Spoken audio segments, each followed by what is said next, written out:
Welcome to the Nevis Newscast. Today is Wednesday, July 19th, 2017. I am Bronte Swanston Hendrickson.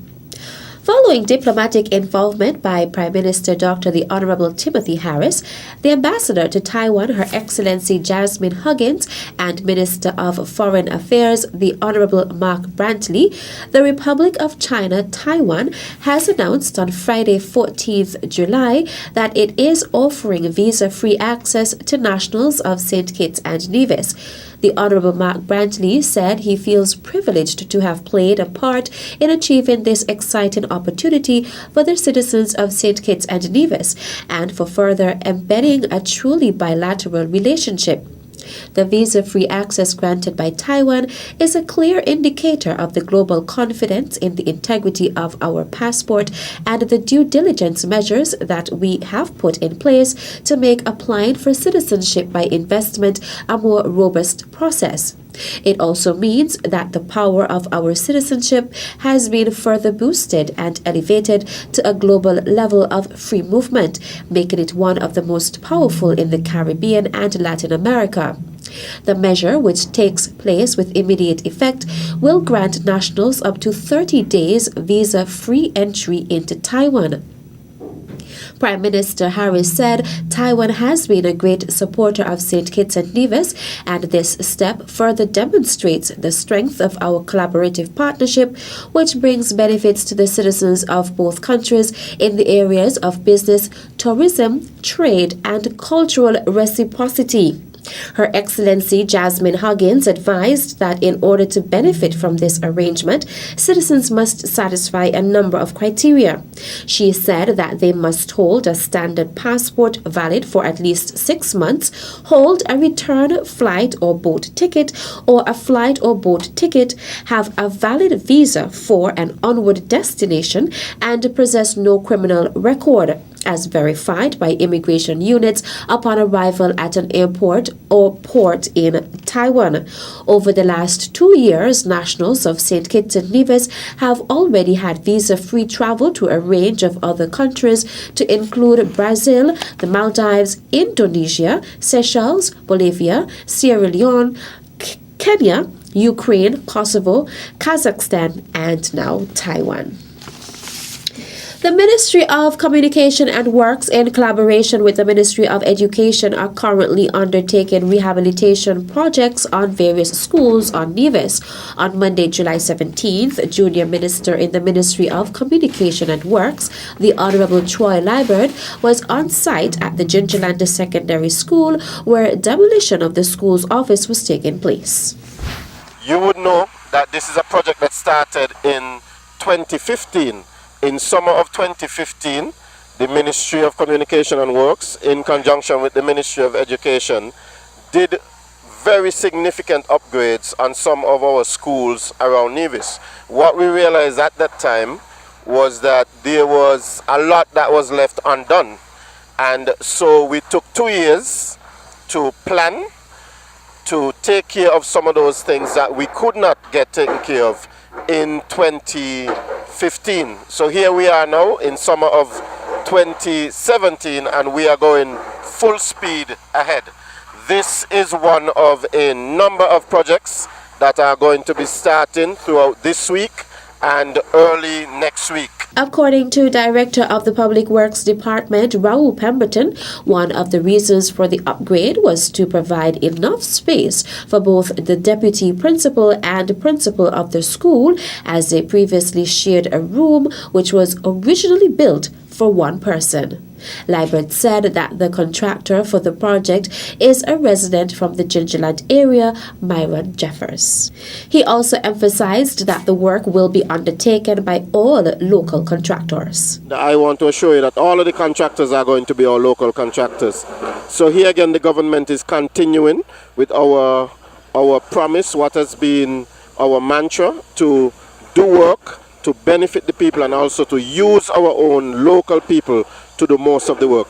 Here we have the government-owned excavator, Public Works-owned excavator, that is now doing the tearing down of the building, and hopefully in short order we would have this building up and ready for the start of the school year for 2017. The work has been designed by and will be managed and supervised by the Public Works Department. The semi-finals for the Soca Monarch competition takes place this weekend, Saturday, July 22nd, at the Village.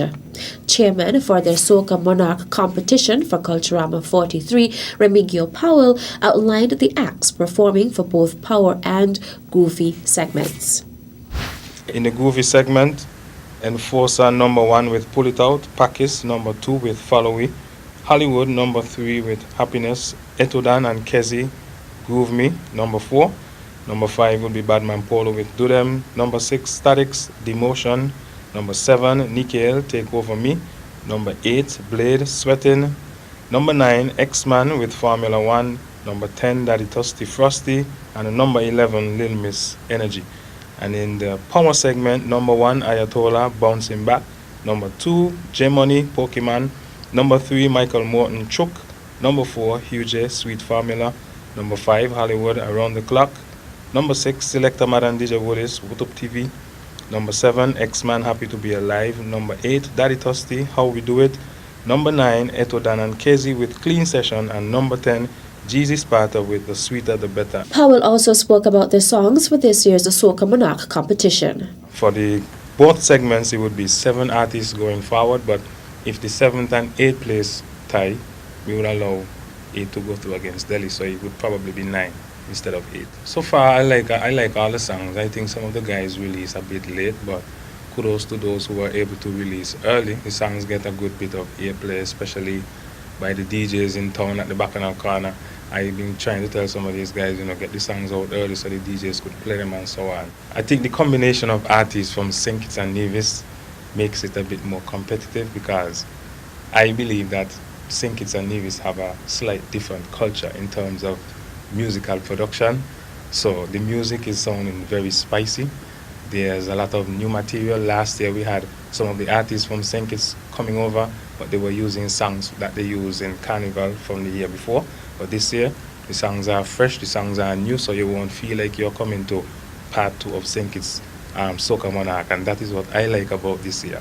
A lot of new songs, and I really hope that people would come out on July 22nd and enjoy the artists. The backing band for the artists on Saturday will be the Bacchanalist Band out of St. Kitts, and the admission fee for Saturday's event is $20. The show begins at 8 p.m. Still to come, Minister of Health encourages persons to apply for scholarship to MUA. The details when we return.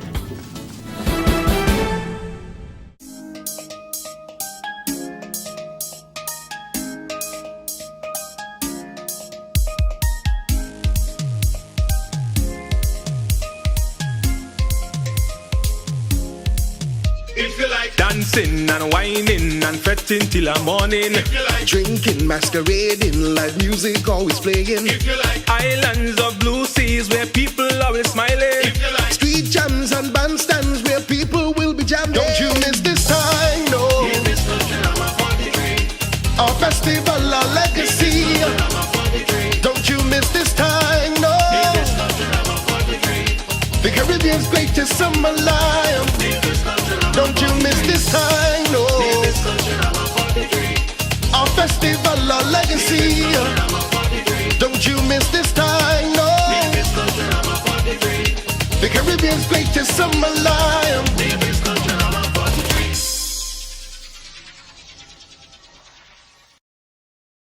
As a responsible taxpayer, you help to finance free healthcare at all health centers on Nevis. Thank you for putting country above self. This message was brought to you by the Inland Revenue Department, Nevis. Be a responsible citizen.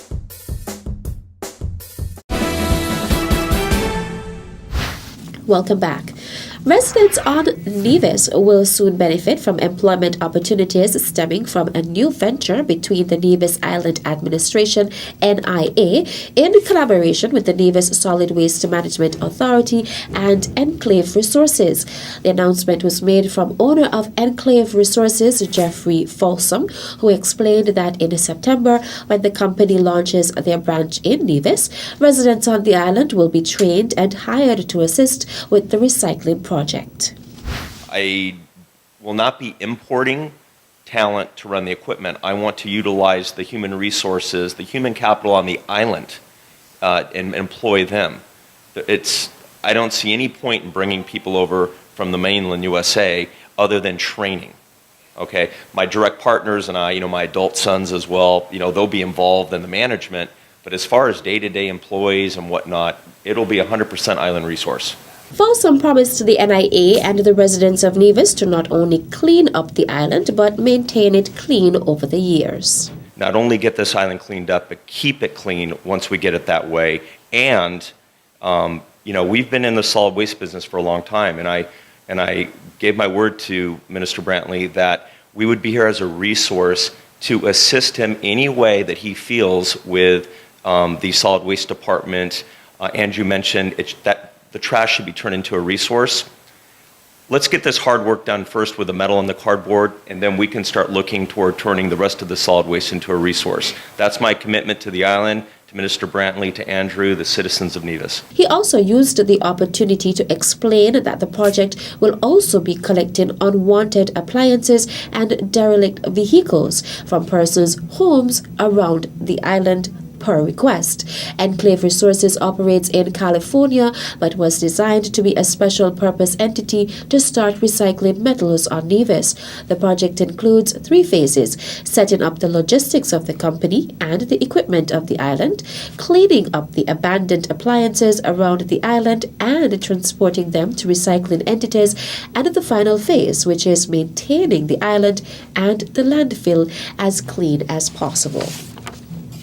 Deputy Premier and Minister of Health in the Nevis Island Administration, Honorable Mark Brantley, urged students on Nevis to take advantage of the scholarship opportunity offered by the University of the Americas MUA, Nevis Island Administration NIA. The remarks came from Minister Brantley after the awardees for the 2017 scholarship recipients were announced. And as someone who benefited from scholarships myself, I'm well aware that oftentimes parents and young people like yourselves do not have the financial resources to realize your dreams. And so it is for me very important when we get these occasions and opportunities that our people seize them and that they grab onto these opportunities with as much alacrity as possible. This is one of the best scholarships that's available because this one funds almost everything for the students. Unlike others where it's more of a partial situation, this one is as fulsome as we can get. And so I would want to encourage our students that when the call goes out again, that they respond, and they respond in large numbers. Division students who would have benefited from the scholarship recently include Jason LeBlanc, who graduated from the University of the Virgin Islands with a Bachelor of Science degree in Biology in 2015, Ariella Wilkinson, who graduated from the University of the West Indies Mona campus with a Bachelor of Science degree in Biology with Education in 2016, and Dejon Liebert, who graduated from the Midwestern State University with a Bachelor of Science degree in Physical Therapy in 2016. And that brings us to the end of this edition of the Nevis Newscast. I am Bronte Swanston Hendrickson. Thank you for viewing.